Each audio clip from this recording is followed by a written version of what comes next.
America और हुती विद्रोहियों के बीच तनाव चरम पर पहुंच चुका है। अमेरिका खुद को सबसे पावरफुल मुल्क मानता है, लेकिन फिलहाल हुती विद्रोहियों ने अमेरिका की पैंट ढीली कर रखी है और एड़ी से चोटी का दम लगाकर उसने अमेरिका को एक तरीके से घुटनों पे ले आया है। शुरुआत के अंदर अमेरिका को लगा था कि वो कुछ घंटों में ही हुतियों को सबक सिखा देगा, लेकिन सालों से वो हुतियों के खिलाफ कोई ठोस कदम नहीं उठा पाया है, बल्कि खुद लाल सागर में कई बार उसको मुंह की खानी पड़ी है।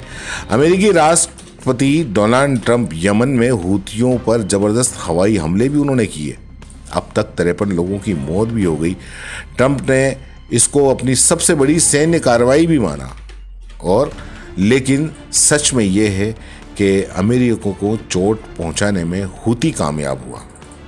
जानकार ये मानते हैं कि यमन की जो हुती ग्रुप है उसने हर बार ये ऐलान किया है, ये संकेत दिया है कि वो मरने के लिए तैयार है, लेकिन हार मानने को तैयार नहीं है। और ये सुन के अमेरिका की पैंट ढीली हो जाती है।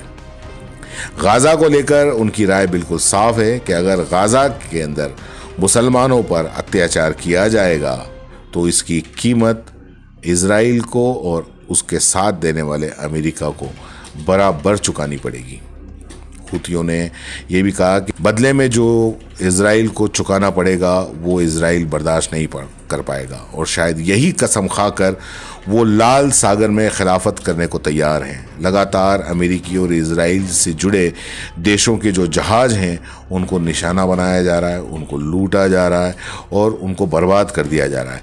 अमेरिका धमकियों के तुरंत बाद ये ग्रुप पलटवार करता है, इधर अमेरिका धमकी देता है और इधर हुती अपना काम करते हैं, और वो भी हथियारों से पूरे के पूरे लबरेज हैं। यमन के जो हुती हैं उनको शायद अमेरिका और इजराइल बहुत हल्के में ले रहे हैं, लेकिन वे उनकी समझ से अब बहुत आगे निकल चुके हैं। अमेरिकी राष्ट्रपति डोनाल्ड ट्रंप ने जो फाइटर रहे उसकी हमले की जो धमकी दी थी कि अब तुम्हारी तबाही का वक्त है, लेकिन ये सिर्फ धमकी ही रह गई। और इधर जो यमन के फाइटर हैं उन्होंने जिस तरीके से रिएक्ट किया और जिस तरीके से उन्होंने अमेरिका को मुकाबला किया, अमेरिका की सांसें फूल गई। यमन के जो हुती फाइटर्स हैं वो देखा जाए तो दो मोर्चों पर लड़ रहे हैं, एक तो लाल सागर और दूसरा अमेरिकी हमलों का मुकाबला कर रहे हैं, और दूसरी तरफ यमन से सैकड़ों मील दूर जो इजराइल है उस पर भी दबाकर बमबारी कर रहे हैं। इजराइल को ये सपने में भी नहीं होगा कि हुती इस तरीके से उनका जीना हराम कर देंगे, और ये जो जवाब है, ये जवाब ये बताया जा रहा है कि जो इजराइल ने गाजा के अंदर कत्लेआम किया था ये उसका जवाब है।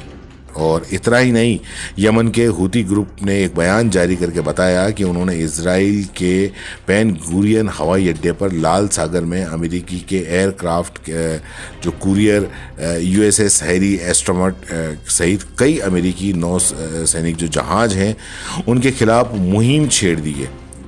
अब एक ही वक्त में वो दो वार कर रहे हैं, और सबसे बड़ी जो ताकतें हैं अमेरिका, ब्रिटेन, इनके खिलाफ हुती विद्रोहियों ने एक तरीके से मोर्चा खोल दिया है।